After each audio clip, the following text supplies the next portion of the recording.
Could you talk about your experiences with Scientology? Well, not my experiences, but my experience of it.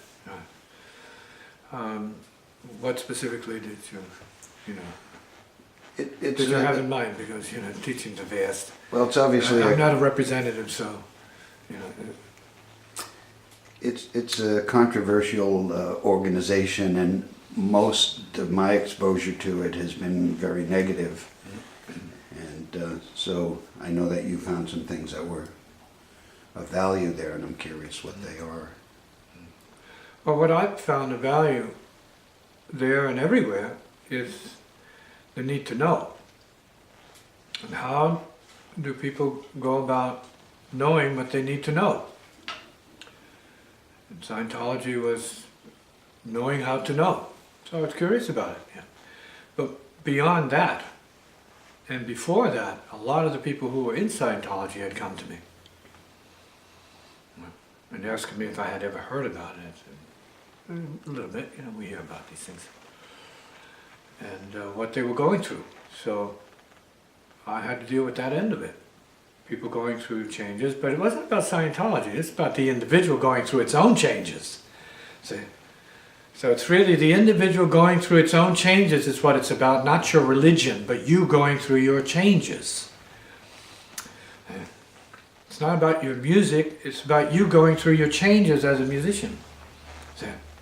So it has nothing to do with the religion or the organization, actually. It has to do with the individual. The individual is what makes it what it is for the individual. Not the org makes it what it is for you. No, you make it what it is for you with or without the org, because you are stuck with you. And you have to awaken to what that is. You have to work with that. And if you studied the bio, the master dance, so you have a better idea how strong the issue is here of the individual. Not the ego, but the individual.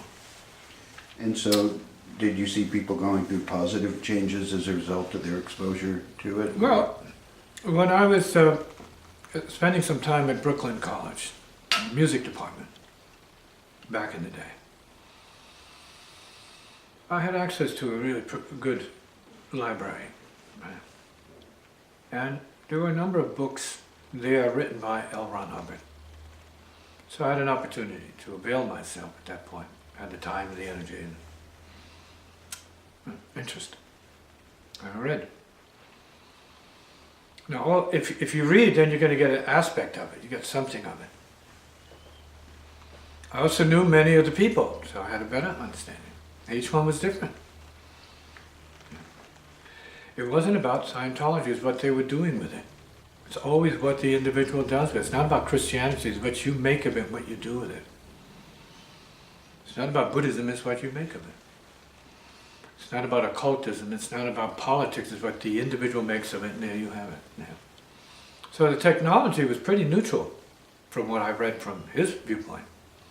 Regardless, and I mentioned this in in my testimony, in my bio.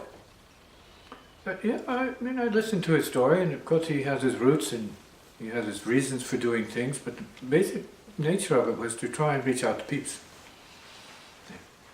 In one's own way. Sometimes that's a crazy way by other people's standards, sometimes that's a misunderstood way, and this is very misunderstood because Scientology, from what I understood, and perceived was a real religion. I would say first and foremost it was a religion. Why would I say that? Well, because the emphasis is on out-of-body experience.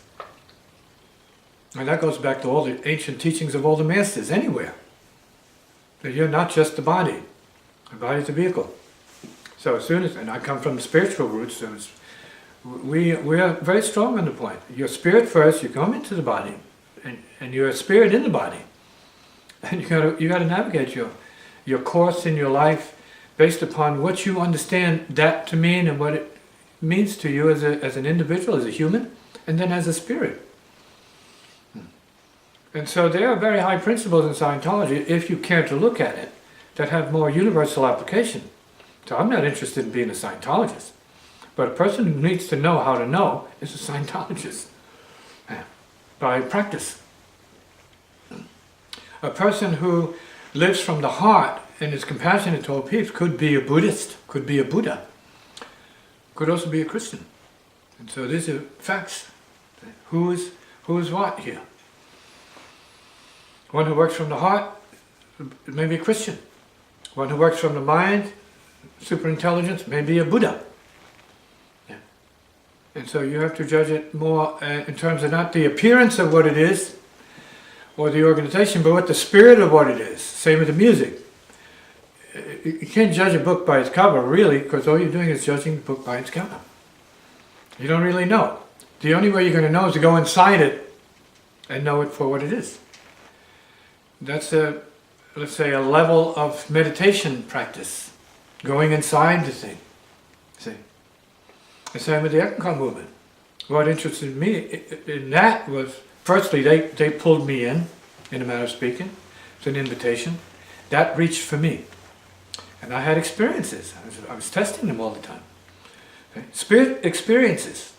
Not mental, psychologic, ego experiences. No.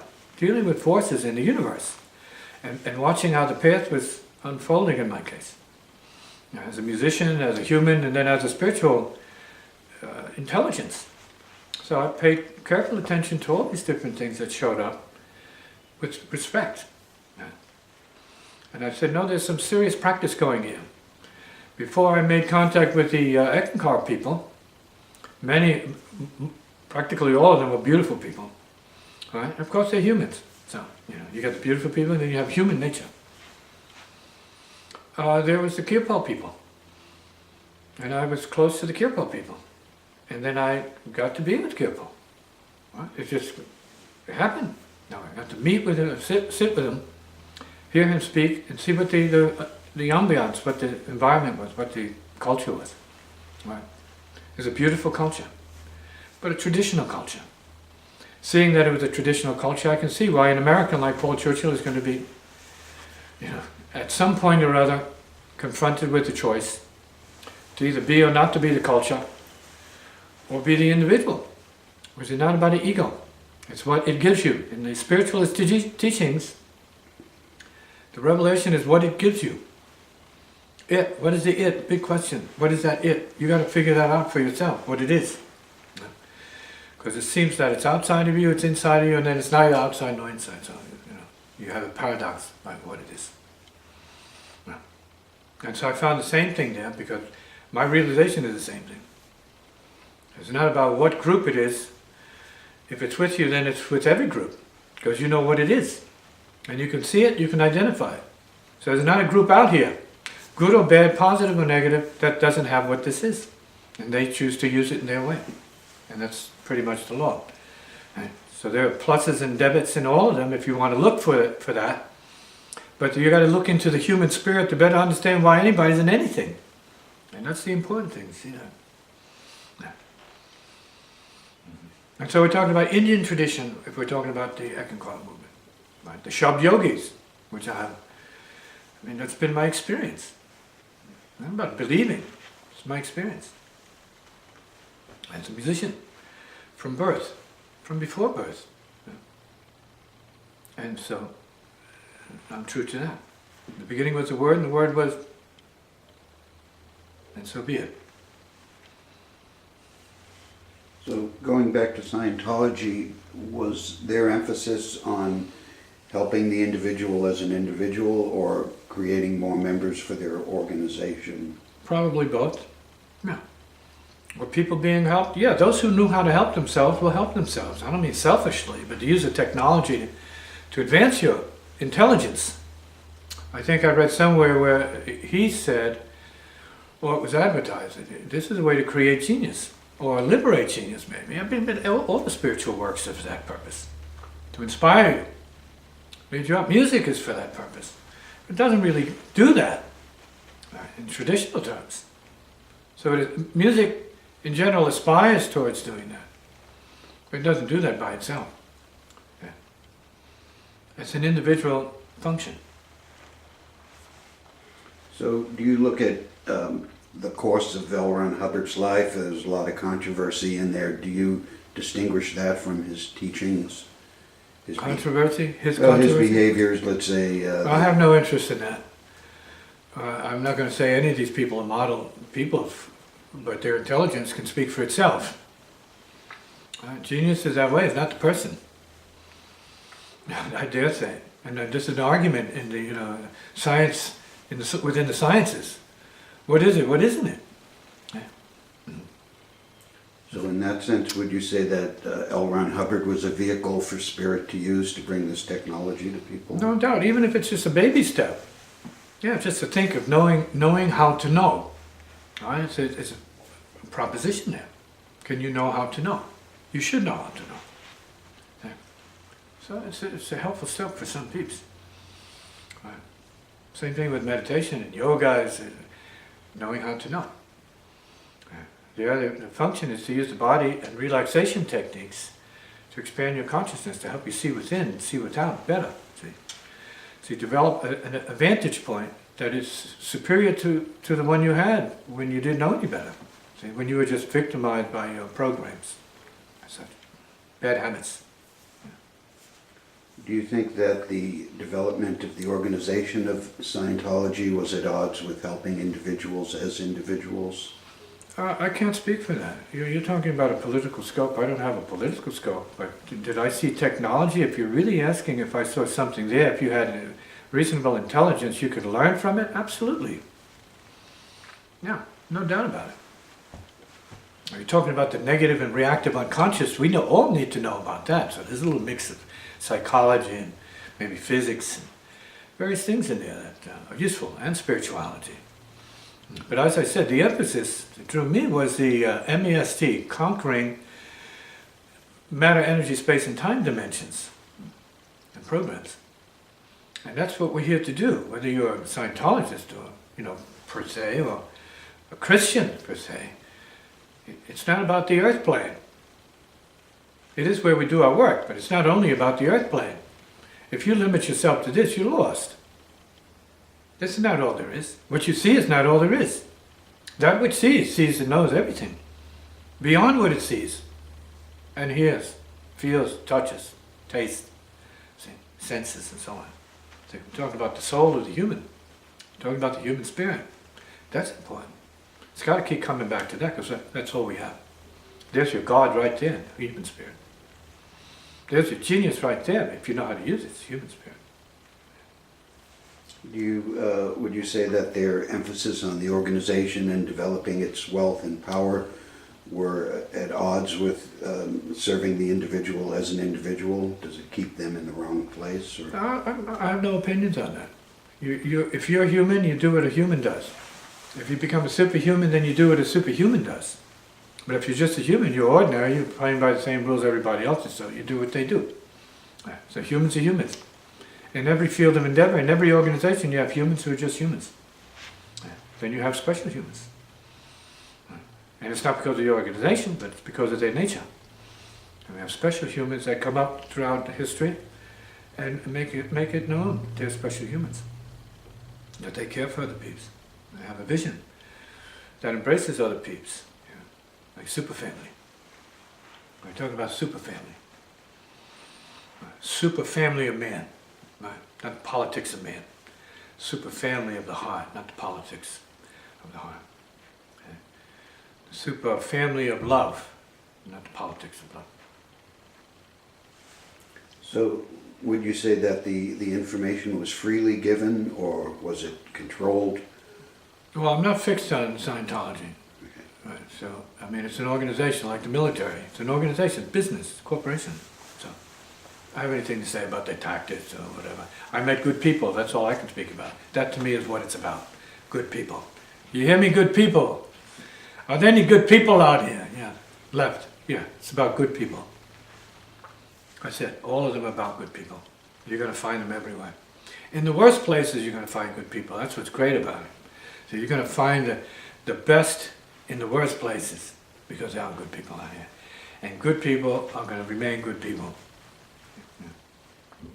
No matter what the conditions are. How does someone know when they've gotten enough from an organization like this? You move on, you step on. There's nothing there that, even if you think you're a prisoner in an organization, that's up to you. That's your idea. You have to get beyond that. See, I'd say, that every experience and every person you see you encounter on the path is a step on the way. Yeah. Yeah. And everything is wood for the fire of purification, refinement, and transcendence. Okay, moving beyond, that means without getting stuck unnecessarily or inappropriately in something which it's better not to be stuck in. You have to determine that. One other point that was in the bio in Book 7 about Scientology was, let's say, their unwillingness to recognize people who'd achieved their goals, but had achieved them outside of Scientology. I think that may be the norm, and under certain conditions where we're talking about institutions, academic institutions, political institutions, religious institutions, right, where they have their standards. It's musical institutions, same thing, same standards, but these are things to go beyond. You have to surpass that. That's a step on the path. So you have to exceed the standard. Yeah. If you have it in you to do it, you will do it. Yeah. And it'll be just like that. So, oh, it's the standard, great. I'm here to step up. And then I'll keep stepping up and keep moving. That's the inspiration of the Spirit. Do you see this as a weakness or limitation with any organizations to, let's say, keep it inclusive or exclusive? Not particularly. We have cultures that need to be inclusive up to a point. The issue is to what degree is inclusivity functional. Whether that's a family nucleus, a blood, or an organization. A government, a nation, a world, solar system, a galaxy, or a universe. And there are many of all of these things. Just as there are many atoms, there are many universes. Is it part of spiritual progression to outgrow organizations? Well, it's part of spiritual progression, if we can say that in terms of a certain kind of state where you are the organization, where you are organized properly. Yeah. And by that I mean to say you are in resonance with the universe in such a way where you actually feel differently about how things happen, why they happen, the way they happen. Yeah. And you have traditions like the Taoists who have a certain languaging that more or less facilitates their communication of what that means. Being in the flow of the Tao. Yeah. Almost like effortlessness. Selflessness. Right? That's the truth of everyone. Right? The proof is you go to sleep every night. What self do you carry with you? Yeah. And what self do you not know about when you go into a deep sleep?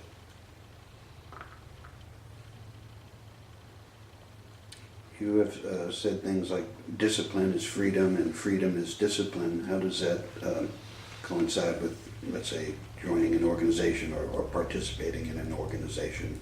Well, that's relative to the organization. Any and every organization, same thing.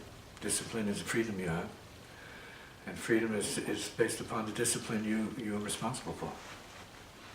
It's the same thing. They're not separate. They're not other.